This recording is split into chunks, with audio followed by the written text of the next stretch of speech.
Donc je m'appelle Jean-Michel Arroyo, je suis né à Béziers et je suis dessinateur de bande dessinée. J'ai découvert la bande dessinée, je devais avoir, on va dire, 6 ans quand on commence à lire en fait, là.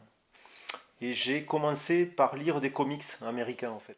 Et j'étais très attiré par le dynamisme du dessin et la générosité du trait au pinceau, très délié, là. C'est quelque chose qui m'a vraiment marqué. Quand je suis arrivé plus tard, j'ai découvert un peu plus tard la franco-belge avec Tintin et Gaston Lagaffe, en fait. Tintin, ce qui me plaisait, c'était la précision du dessin, en fait, le côté très, très clair et de la narration et de l'exécution du dessin. Et j'ai complètement oublié Hergé quand j'ai découvert Franquin, en fait, avec Gaston Lagaffe. J'avais vraiment l'impression que c'était du dessin animé sur papier. Et ça m'avait vraiment impressionné. Ça m'avait vraiment touché.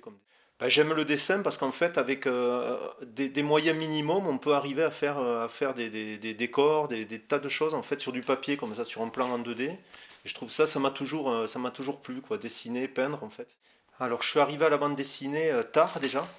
Donc, de mémoire, j'avais 27 ans en fait.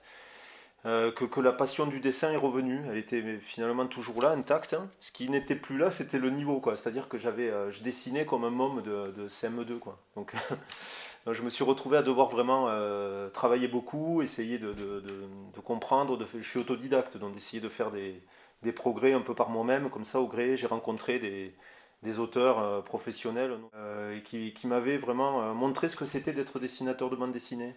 C'est-à-dire que j'ai vu à travers leur boulot la rigueur, je me suis rendu compte que c'était un vrai métier.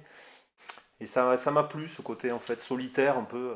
Je suis jamais trop content de ce que je fais. Au final, je me rends compte, on a toujours des doutes, on a toujours des insatisfactions sur des tas de choses, mais d'une manière générale, je me vois quand même assez progresser. Et ça c'est mon moteur en fait. C'est voilà, c'est ce qui me permet de continuer, d'avoir envie de continuer, quoi. Ça.